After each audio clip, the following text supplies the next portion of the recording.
आज भारतको इन्डिपेन्डेन्स डेमा पिएम मोदीले 1 करोड युथलाई एआई ट्रेनिङदेखि फ्री कोचिङसम्म ठुलो एनाउन्समेन्ट गरेको छन्। एआई ट्रेनिङमा सबैभन्दा ठुलो एनाउन्समेन्ट अबको नेक्स्ट 1 वर्षभित्र 1 करोड युथलाई एआई स्किल ट्रेनिङ दिने टार्गेट छ अरे। भनेको आर्टिफिसियल इन्टेलिजेन्सको फिल्डमा युथलाई फ्युचरको लागि प्रिपेयर गर्ने योजना छ अरे। कम्पिटिटिभ एक्जामको लागि जुन महँगो कोचिङहरू छ त्यो कम गर्ने अरे। त्यसको लागि सरकारले विभिन्न एक्जामको लागि फ्री अनलाइन कोचिङ दिने योजना पनि एनाउन्स गरिएको छ।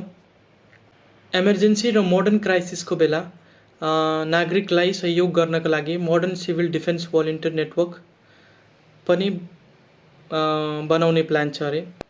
स्पोर्ट्समा चाहिँ 5 देखि 15 सम्मको बच्चाहरूलाई गाउँ सहर र स्कुलबाट ट्यालेन्ट आइडेन्टिफाई गरेर उनीहरूलाई वर्ल्ड क्लास ट्रेनिङ दिने लक्ष्य छ अरे। सेमिकन्डक्टर फिल्डमा मोबाइल कम्प्युटर कार र मेडिकल इक्विपमेन्टसम्म चिप्स जरुरी छ आजकल।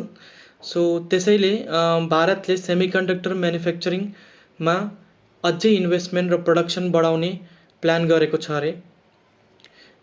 इन न्युक्लियर एनर्जीमा एनर्जी सेक्युरिटीको लागि 2047सम्म 100 गिगावाट न्युक्लियर पावरको टार्गेट पनि राखेको छ अरे।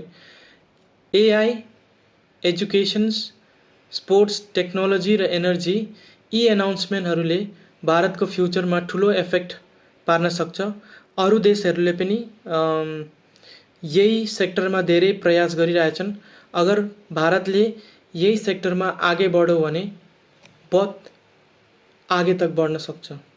तपाईलाई कुन एनाउन्समेन्ट सबैभन्दा इम्पोर्टेन्ट लाग्यो कमेन्ट गर्नुहोस्।